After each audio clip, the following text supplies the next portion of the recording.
Assalamualaikum warahmatullahi wabarakatuh. Alhamdulillah kita bertemu lagi dalam mata pelajaran sejarah Indonesia. Untuk memulai mata pelajaran ini, marilah kita membaca basmalah. Bismillahirrahmanirrahim. Kemarin kalian sudah mempelajari di bab 2 ya. Nah, sekarang kita lanjut ke bab 3, yaitu dengan judul pendudukan Jepang di Indonesia ya. Pendudukan Jepang di Indonesia artinya penjajahan Jepang di Indonesia.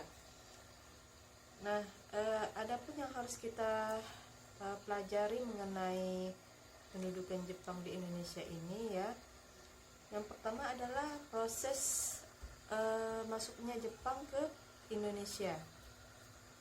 Nah, proses masuknya Jepang ke Indonesia ini ya dimulai pada abad ke-20. Nah, Jepang muncul sebagai negara imperialis. Nah, ada yang tahu arti imperialis ya? Imperialis ini ya seperti kolonialisme ya. Imperialis ini adalah memberikan suatu paham ingin menguasai suatu negara ya. Misalnya sebagai negara industri ya, nah, yang bercorakkan pada negara tersebut. Nah, itu imperialis. Nah, imperialisme Jepang ini dimulai dengan pendudukan Manchuria ya, Manchuria, Tiongkok dan Asia Tenggara ya.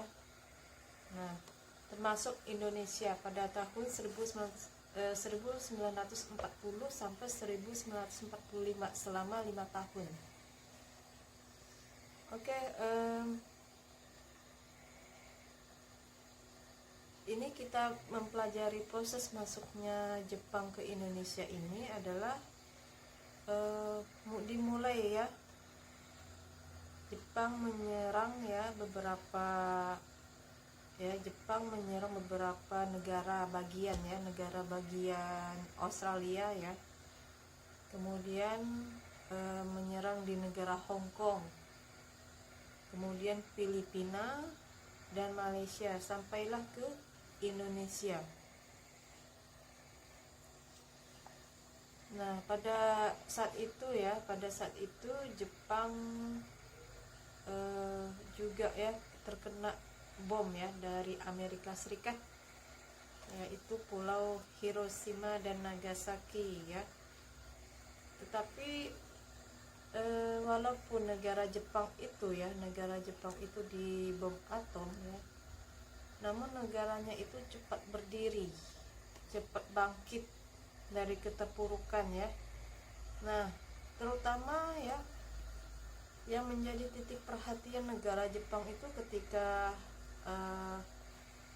diluluhlantakkan oleh Amerika Serikat itu ya, titik utamanya adalah bagaimana menyelamatkan ya seorang guru pendidik. Nah, ini bedanya Jepang dengan negara lain. Tumpuan perhatian Jepang ini kuat sekali ya. Jadi gurunya itu ya menyelamatkan guru ya, supaya anak-anak Jepang itu ya bisa memperoleh pendidikan. Nah, ini kelebihan di negara Jepang. Dia mencari ya tenaga guru yang bisa diselamatkan ya untuk mendidik anak-anak Jepang. Oke, proses masuknya Jepang ke Indonesia itu ya dimulai dari berakhirnya penjajahan Belanda di Indonesia ya. Nah,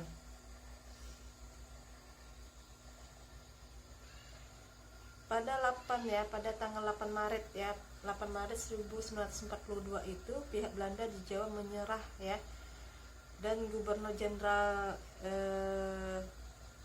yang berada di Belanda itu ya, dia menyerah ke Jepang ya.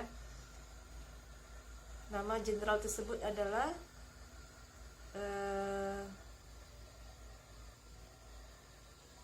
Staatswar ya. Nah, ini ditawan oleh pihak Jepang ya.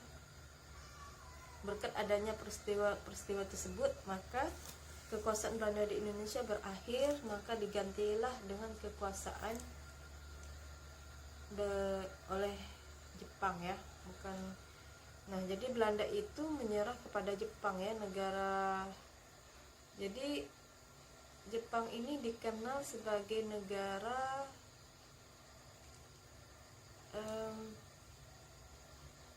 macan Asia ya, negara macan Asia ya. Nah, negara macan Asia. Oke, kita lanjut ya. Sifat pendudukan Jepang di Indonesia ya. Sifat pendudukan Jepang di Indonesia itu yang pertama adalah kita akan mempelajari tujuan pendudukan Jepang di Indonesia. Nah, tujuan pendudukan Jepang di Indonesia itu satu, menjadikan Indonesia itu sebagai pemasok bahan mentah untuk industri dan mesin perang. Jadi Indonesia ini sebagai tempat markas ya, bahan mentah untuk industri, karena memang Indonesia ini kaya akan bahan tambang ya. Jadi menarik minat bangsa Jepang. Kemudian lanjut yang kedua adalah tujuan dari pendudukan Jepang di Indonesia itu adalah ya, lanjut ya, menggalang rakyat Indonesia menjadi bagian dari kekuatan untuk membendung gempuran pasukan sekutu. Jadi dimanfaatkan ya, Indonesia ini dimanfaatkan oleh bangsa Jepang ya untuk melindungi dari serangan sekutu. Serangan sekutu ini bisa jadi adalah blok Amerika Serikat ya, blok Amerika Serikat ya, bisa jadi anggota-anggota yang sepaham dengan Amerika Serikat ya, ingin menggempur dengan Jepang. Kemudian yang ketiga ini adalah tujuan dari Jepang itu menduduki Indonesia itu adalah eksploitasi secara besar-besaran ya. Nah, eksploitasi ini ya berupa sumber kekayaan alam dan juga sumber tenaga manusianya untuk kepentingan negara Jepang itu sendiri untuk menghadapi sekutu. Jadi Indonesia ini memang menjadi incaran ya. Selain sumber daya alamnya banyak ya, juga sumber tenaga manusianya ya. Jadi kedua-duanya Jepang ini bisa dapat berada di negara Indonesia. Oke, kita lanjut ya. Nah, jadi negara Jepang ini ya, dia tidak ingin ketika diserang sekutu itu berhadapan sendirian. Jadi dia menggunakan rakyat Indonesia, menggunakan yang ada berada di Indonesia itu sebagai bantuannya ya, dieksploitasi besar-besaran, baik sumber daya alamnya maupun sumber manusianya ya, sumber tenaga manusianya. Oke, kita lanjut kepada upaya pemerintah Jepang untuk memikat hati bangsa Indonesia. Jadi ketika bangsa Jepang ini menduduki Indonesia, dia punya trik atau cara tersendiri agar mudah diterima oleh bangsa Indonesia itu sendiri ya. Nah, yang pertama adalah pemimpin Indonesia itu ya,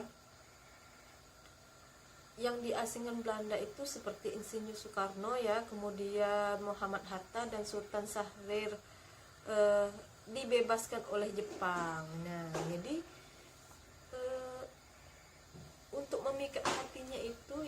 agar Jepang itu diterima oleh bangsa Indonesia itu agar mau membantu sekutu ya, menghadapi sekutu.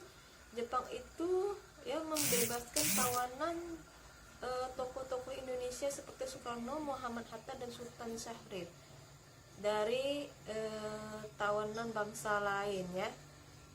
Nah, jadi dibebaskan oleh bangsa Jepang. Kemudian diadakan propaganda ya. Diadakan propaganda mengelabui mata rakyat ya. Nah, propaganda tersebut dikenal dengan gerakan 3A. Ada yang tahu? Nah, gerakan 3A ini adalah Jepang itu dikenal sebagai cahaya Asia ya. Kemudian Jepang itu pelindung Asia ya.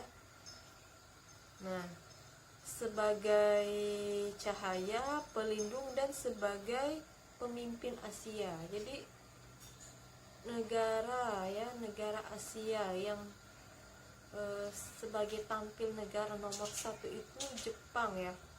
Nah, Jepang ini ya menjuluki dirinya adalah 3A ya, sebagai cahaya ya, pelindung Asia, cahaya, pelindung, dan pemimpin Asia. Kemudian cara memikatnya juga adalah yang ketiga adalah rakyat Indonesia dilarang menggunakan bahasa Belanda dan dibolehkan menggunakan bahasa Indonesia. Jadi seolah-olah Jepang ini adalah memberikan kebebasan rakyat Indonesia untuk melepaskan belenggu dari Belanda. Oke, itulah yang diberikan upaya pemerintah Jepang memikat hati bangsa Indonesia ya. Kemudian adapun respon bangsa Indonesia ya, respon bangsa Indonesia terhadap pendudukan bangsa Jepang. Nah, diantaranya adalah yang pertama adalah perlawanan dengan strategi kooperasi ya. Nah, kooperasi ini artinya apa? Kooperasi, ada yang tahu tidak? Arti kooperasi itu adalah kerjasama ya. Kerjasama itu bisa berupa organisasi ya, organisasi yang misalnya yang pertama adalah Putera itu singkatan dari Pusat Tenaga Rakyat. Kemudian yang kedua adalah Jawa Hokokai ya. Jawa Hokokai itu adalah Himpunan Kebaktian Jawa. Kemudian yang ketiga adalah Majelis ya, Majelis Islam A'la Indonesia. Kemudian yang keempat Badan Pertimbangan Pusat ya. Yang kelima adalah BPUPKI dan PPKI ya. Oke, kita lanjut pada perlawanan bersenjata ya. Nah, kekejaman tentara Jepang telah membangkitkan kemarahan rakyat Indonesia ya. Beberapa tokoh masyarakat segera memimpin gerakan perlawanan dengan cara kekerasan. Nah, maka oleh karena itu ada pemberontakan melawan bangsa Jepang ya. Nah, karena Jepang ini juga secara halus menjajah bangsa Indonesia. Nah, pemberontakannya itu ada di Blitar ya, juga di Kalimantan. Nah, ada di Cilacap. Nah, itu pemberontakan di Indramayu. Oke, kemudian dampak masa pendudukan Jepang dalam berbagai aspek kehidupan itu diantaranya adalah dampak positif ya, ada dampak positif dan ada dampak negatif ya. Dampak positifnya adalah dibentuknya badan BPUPKI dan PPKI ya. Kemudian diperkenalkan sistem baru pertanian ya, dengan sistem modern, dengan sistem line system ya. Kemudian yang ketiga adalah pembentukan strata masyarakat hingga tingkat paling bawah, yaitu adanya rukun tetangga ya, RT. Kemudian yang keempat itu adalah Jepang mendirikan pusat kebudayaan ya. Nah, kemudian yang kelima, mendirikan sekolah seperti SD 6 tahun, SMP ya, SMP 3 tahun dan SMA 3 tahun ya. Kemudian yang keenam itu adalah Jepang memberikan pelatihan militer semi militer kepada pemuda Indonesia. Jadi ada sisi positifnya ya, ada sisi positif ketika Jepang itu menduduki bangsa Indonesia ya. Kemudian ada juga dampak negatifnya, yang tentunya ini adalah dampak negatifnya pasti ada, karena bangsa Jepang ini adalah memang menjajah bangsa Indonesia. Nah, seperti apa dampak negatifnya? Yang pertama itu dilarangnya kegiatan politik ya, dan dibubarkannya organisasi politik yang ada. Nah, kemudian kegiatan ekonomi diarahkan untuk kepentingan perang, sehingga seluruh potensi sumber daya alam dan bahan mentah lainnya digunakan untuk mendukung industri perang ya. Kemudian yang ketiga, adanya praktik perbudakan wanita ya.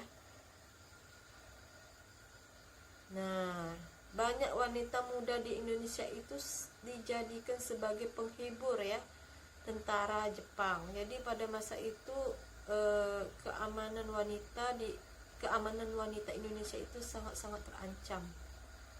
Memang dalam masa penjajahan ya, mulai penjajahan baik dari Portugis ya, Belanda maupun Jepang ya, keamanan wanita itu sangatlah tidak aman ya. Nah, makanya ya, wanita itu lebih aman berada di dalam rumah ketika saat itu ya. Makanya mereka itu banyak ya yang tidak sekolah. Karena apa? Karena ketika mereka keluar dari rumah ya, mereka dilihat oleh penjajah. Nah, mereka itu dijadikan sasaran untuk sebagai wanita penghibur atau lain sebagainya, sebagai pelecehan ya. Nah, jadi sangat tidak aman pada masa penjajahan ya. Jadi beruntung kita pada saat ini ya, wanita-wanita Indonesia pada saat ini sangat beruntung ya. Kalau zaman dulu itu wanita itu dipaksa untuk ya dijadikan sebagai penguas ya untuk tentara Jepang ya. Nauzubillah min zalik ya. Oke, yang keempat, adanya kerja yang disebut dengan romusa ya. Romusa itu adalah menyengsarakan ya, menyengsarakan dan memiskinkan rakyat Indonesia. Ya, tentunya kalau romusa ini adalah kerja paksa ya, tanpa digaji. Kalau pada zaman Belanda itu disebut dengan kerja rodi ya. Oke, kita lanjut pada pembahasan akhir masa pendudukan Jepang dan persiapan kemerdekaan Indonesia. Nah, akhir dari kekuasaan Jepang di Indonesia diawali dengan adanya penyerbuan sekutu ke Iwo Jima. Iwo Jima ini merupakan bagian tanah Jepang yang jaraknya sekitar 1080 km dari kota Tokyo. Nah, jadi Jepang menyerah kepada sekutu ya. Sekutu itu adalah Amerika Serikat dan diumumkan oleh Kaisar Hirohito ya, Kaisar Hirohito ya, pada tanggal 15 Agustus 1945 di atas geladak kapal perang ya, Missouri Amerika, yang sedang berlabuh di Teluk Tokyo. Nah, kemudian berhubung berakhirnya ya di ketika ada penyerangan ya sekutu ke Jepang pada tanggal 15 Agustus 1945 itu, Di Jakarta tercapai kesepakatan antara golongan tua dan golongan muda bahwa proklamasi kemerdekaan harus dilaksanakan di Jakarta. Nah, makanya pada tanggal 17 Agustus, berarti setelah 2 hari ya dari tanggal 15 itu, pukul 10 di halaman rumah kediaman Bung Karno, Jalan Pegang Saan Timur, nomor 56, sekarang Jalan Proklamasi ya. Naskah proklamasi diumumkan. Sejak itulah Indonesia resmi menjadi negara kemerdekaan. Nah, itu ya. Jadi awalnya itu adalah ketika sekutu menyerang di dekat ya tanah Tokyo ya. Jadi tidak jauh dari Tokyo ya. Jadi itu diambil kesempatan oleh bangsa Indonesia ya untuk mengumumkan proklamasi kemerdekaan RI. Oke, kita lanjut ya. Nah, tokoh-tokoh nasional ya yang dalam memperjuangkan kemerdekaan, tokoh-tokoh nasional dan daerah yang berperan memperjuangkan kemerdekaan Indonesia itu ya, seperti kelompok Sukarni ya. Kelompok Sukarni ini adalah tokoh pergerakan pada zaman Hindia Belanda ya. Sukarni ini menghimpun ya tokoh-tokoh pergerakan seperti Adam Malik, Kusnaini ya, Pandu Wiguna ya, kemudian Maruto Netimiharjo. Nah, gerakan yang dilakukan kelompok Sukarni ini adalah menyebarluaskan cita-cita kemerdekaan, menghimpun orang-orang yang berjiwa revolusioner ya. Nah, itu kelompok Sukarni ini biasa disebut sebagai kelompok muda ya. Kemudian yang kedua adalah kelompok Ahmad Subarjo ya. Ahmad Subarjo ini adalah pada masa pendudukan Jepang ya, menjabat sebagai kepala Biro Riset Kaigun Bukanfu ya, kantor penghubung Angkatan Laut di Jakarta. Nah, ini kelompok Ahmad Subarjo ini kelompok dua ya. Kemudian kelompok Sultan Syahrir ya, ada disebut dengan kelompok Sultan Syahrir. Kelompok Sultan Syahrir ini adalah tokoh besar pergerakan nasional ya. Pada masa pendudukan Jepang, Sultan Syahrir itu diam-diam membentuk kelompok rahasia ya, yaitu kelompok Sultan Syahrir. Nah, dia membentuk sekolah ya dan beberapa organisasi bersama rekan-rekannya pada masa Hindia Belanda. Kemudian ada yang disebut dengan kelompok pemuda ya. Kelompok pemuda ini adalah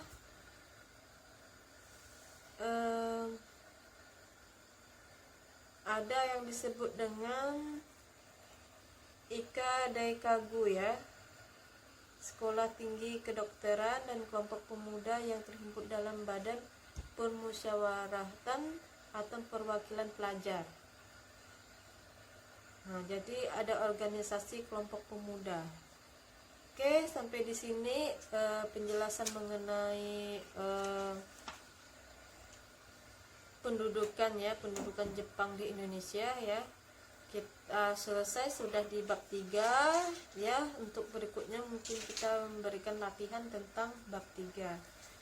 Oke, untuk mengakhiri pelajaran ini marilah kita baca hamdalah. Alhamdulillahirabbil alamin. Assalamualaikum warahmatullahi wabarakatuh.